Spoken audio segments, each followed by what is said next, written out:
is that all you can do? You're an elected official. Can't you stop the so-called free press? The First Amendment's very clear that Congress, government shall make no law restricting freedom of press or freedom of speech. It doesn't say that private entities. So, for example, the New York Times doesn't have to print my op-eds. Neither does the Washington Post. In fact, they really don't ever print my opinion. The Republican Party and the Fox Propaganda Network are pretty bad, but it's rare for a Republican politician to come off more reasonable than even a Fox News host. But that's exactly what we have here, with a Fox News host who is so triggered that she is demanding to a Republican politician that he use the powers of Congress to punish social media companies that she believes are unfriendly to Donald Trump. And this Republican politician has to explain the First Amendment to her. Stunning stuff. But before we unpack all that, if you end up liking this video and you want to support the channel, please be sure to hit the like, subscribe, and alert bells before you go. All right, friends, we have a couple of clips to look at in this video. So the protagonist of this story, and I just use that in the loosest possible terms, you have Maria Bartiromo of the Fox Propaganda Network, and you have Rand Paul. Rand Paul is a Republican congressman from Kentucky. He's seen as more libertarian, Tea Party-esque. He is rumored to be one of the more principled Republicans, and I would probably co-sign that, even though the bar is very low. Maria Bartiromo is also kind of an interesting Fox News host because she is unhinged, as you're about to see in this clip, but she also has had moments, as we've discussed on this video, where she's the one kind of putting Republican politicians like James Comer in check. Well, in this case, she's so upset at how poor Donald Trump has been treated by business, by corporations, by social media corporations, that she is visibly pushing a Republican politician to use the powers of governments to punish these social media companies. And you can see that Rand Paul's kind of stunned and has to explain the whole First Amendment thing to her. But, I mean, is that all you can do? You're an elected official. Can't you stop the so-called free press from censoring information and do something to ensure that these companies are, in fact, living up to the letter of free press? The First Amendment's very clear that Congress, government shall make no law restricting freedom of press or freedom of speech. It doesn't say that private entities. So, for example, the New York Times doesn't have to print my op-eds. Neither does the Washington Post. In fact, they really don't ever print my opinion.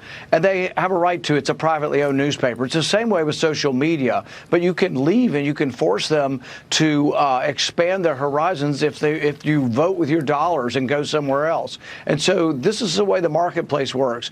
But if we set up a government entity to say to Google and to Facebook, you have to publish this, my fear is the people who will populate that government entity making these speech decisions will be people who end up being people who don't like my opinion either. I don't want the government involved or any kind of committee involved from government with choosing and enforcing free speech, because I think they'll just enforce another rule on speech that I'm not particularly in favor of. Well, what about taking away their freedom of liability for anything? What about that? Is there... Well, what about other ways to use the powers of the state to punish corporations and business that we don't like? You know, listen, we're going to get into this in the context for this, is rumors surrounding the supported censorship and suppression, or the purported censorship and suppression of search options related to Donald Trump, particularly in the aftermath of the assassination attempt against him, as well as images of the assassination attempt. We'll get into all of that and some fact checks. But just on the merits here, again, first and foremost, the fact that a Republican politician, a sitting Republican politician, comes off more reasonable than even a Fox News host. As unreasonable as Fox News hosts are, if I had to bet, and especially in the coverage on this channel, I've seen more reason coming from Fox than Republicans, particularly when the two are in conflict. But here we have a clear-cut case where Rand Paul's like, lady, there's a thing called the First Amendment, okay? So we can't use the powers of the state to, punish people and punish businesses for doing things that we don't like, particularly since it's entirely possible that if we created this, Ministry of Truth or whatever it is the hell you want, it's entirely possible that people that the Republicans and you, Fox News, oppose would eventually staff these agencies and use the powers of the state in ways that you don't like. So again, relatively principled from Rand Paul. I'll give him kudos there. And again, so funny to me because, Maria Bartiromo is a conservative, and conservatives supposedly espouse laissez-faire free market capitalism principles in which the government's supposed to stay the hell out of the marketplace and to let companies and businesses do whatever they want, whenever they want. But as we often find, these people are not principled, they're hypocrites. They want government to leave business alone when business does things that conservatives like. When businesses do things that conservatives don't like, then they want conservatives to use the powers of the government to crush the opposition. Because, of course, conservatives, for the most part, at least within the Republican Party, Republican politicians, major right-wing influencers like the Fox Propaganda Network, Maria Bartiromo, Ben Shapiro, and all these others, they're not principled. They're outcomes-oriented, and they are happy to gerrymander their so-called sense of free speech and free market principles, and happily do so in a way which punishes liberals and progressives and benefits conservatives, libertarians, and right-wingers in general. It's pure outcome motivation. So again, just love the fact that, we're in this rare situation where a Republican comes off more reasonable. So I want to introduce you to a couple of fact check articles here. So the first one's from Forbes. Did Facebook and Google censor Trump's assassination photo? Here's what really happened. Donald Trump urged his supporters to, quote, go after Meta and Google, end quote, after the companies acknowledged unintended moderation errors on content related to the assassination attempt against Trump, fueling unfounded accusations on the right that big tech, let's see if I can make this bigger. I don't know why Forbes puts it all to the side. Very strange. Fueling unfounded accusations on the right that the big tech companies are working against Republicans to elect Democrats. Key facts.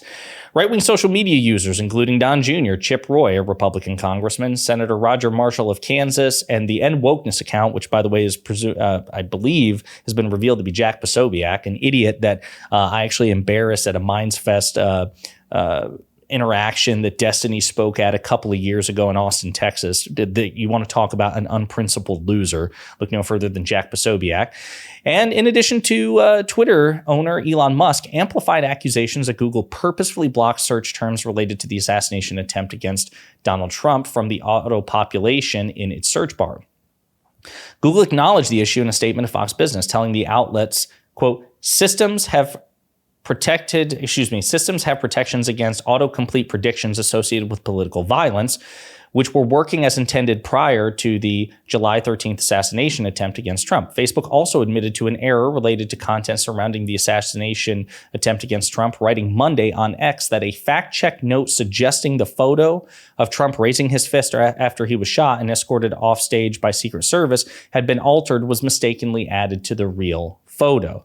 The note was initially applied to a doctored photo showing the Secret Service agents smiling, which they obviously were not, and in some cases, our systems incorrectly applied that fact check to the real photo. These errors have been publicized, they have been acknowledged, and they are being worked on. Okay, and as a matter of fact, according to the Associated Press's fact check, I think it was by Tuesday, these things have gone away, and search queries pertaining to Donald Trump and his assassination attempt are indeed now auto-populating as well. Completed searches about Trump and the assassination attempt done on both Monday and Tuesday yielded extensive results regardless of what autocomplete predictions came up. So again, no real evidence of a conspiracy whatsoever, but that hasn't stopped Fox News, many Republicans, and Donald Trump from openly espousing some sort of election interference. They're trying to interfere with the election. And then what's so funny about that is there was the suspension, there was the ban of a pro-Kamala Harris Twitter account about the same time on Twitter. So I tweeted about this, and the Washington Post and others have commented on it as well. Twitter suspends White Dudes for Harris account after massive fundraiser. The suspension led to unease about how Musk could use X to sway voters in the final stretch of the campaign, even as Republicans welcome his influence. Elon Musk's social media platform X suspended White Dudes for Harris Monday night, shortly after a massive fundraising call where almost 200,000 people helped raise more than $4 million for the vice president and presumptive Democratic nominee.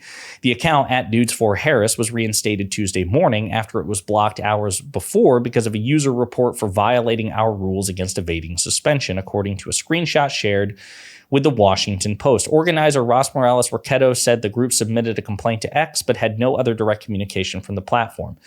We hosted the event and it was wholesome and a bunch of dudes being earnest, getting inspired and excited, Morales-Riquetto said during an interview with the Post. And suddenly we realized the Twitter account had been suspended. We had no idea why. 150,000 people joined the cause. 190,000 people tuned in tonight. This is White Dudes for Harris and $4 million raised for Vice President Harris. Now, they have no official, no official relationship. They have no direct affiliation with the Harris campaign. It was just created to energize voters for the vice president. Apparently, it featured actors from Mark Hamill, Luke Skywalker, Joseph Gordon-Levitt, Sean Astin, a.k.a. Samwise Gamgee from Lord of the Rings, and Josh Gad, among others, who expressed their support and enthusiasm for Vice President Harris. Now, again, then randomly the account was suspended for hours. It looked like it was permanently banned. It was reinstated the next day. But it's so interesting how that happens. And Elon Musk, who is the leader, the owner of X, is an outspoken Trump supporter. Not only does he endlessly regurgitate right-wing propaganda, but he officially publicly endorsed Donald Trump after Trump was the victim of that assassination attempt. So haven't heard Maria Bartiromo complain about that. Haven't heard Maria Bartiromo complain about Musk endlessly espousing right-wing propaganda. Haven't heard anything about all that nonsense.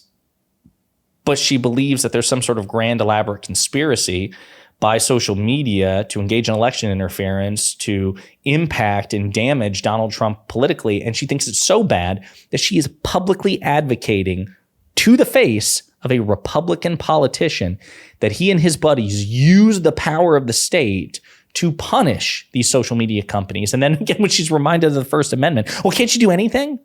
Listen, I'm a firm believer that it's perfectly reasonable on a case-by-case basis for the government, which, by the way, is a powerful actor in the so-called free market. Arguably, they are the most powerful actor. I have no principled opposition to this idea that I don't believe that companies should be permitted to do whatever the hell they want whenever they want. But I'm on the left. I'm a liberal. I'm a progressive. I do believe that the government should play a role. But the interesting thing is they're not consistent with theirs. If they believed that it would be inappropriate for private businesses to deny service to people or individuals or groups of people, or to put their thumbs on the scale in any way with respect to politics, at least that would be a principled, consistent position, which at least has some basis in reason. It'd be a reasonable approach. But that's not what these right-wingers believe. These right-wingers believe that right-wingers should be permitted to do whatever they want with their businesses. They should be able to deny service to gay people or trans people.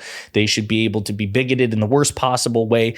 When it comes to politics, they are perfectly content. They are happy. They are eager for the likes of Elon Musk to put his thumb on the scale in a way that advantages them. But then the second they feel even something comparable, in which, by the way, there is no evidence that Meta or Google in any way acted nefariously, these are perfectly reasonable expectations. Like, hey, listen, there are these like automatic processes in place which prevent autocomplete in search queries for things pertaining to political violence. That's reasonable. It's reasonable that a process that would remove digitally altered photos of the assassination attempt, which again showing Secret Service agents smiling, which they weren't, it's reasonable for that to happen.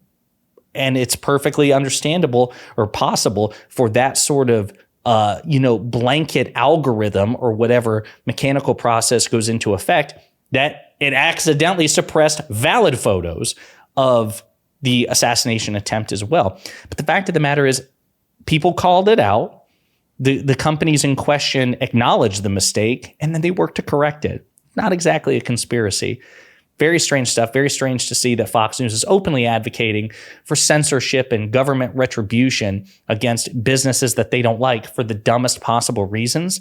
And it's really strange that a Republican politician is like, pump the brakes, we have the First Amendment. Bizarre stuff. Let me know what you think in the comments.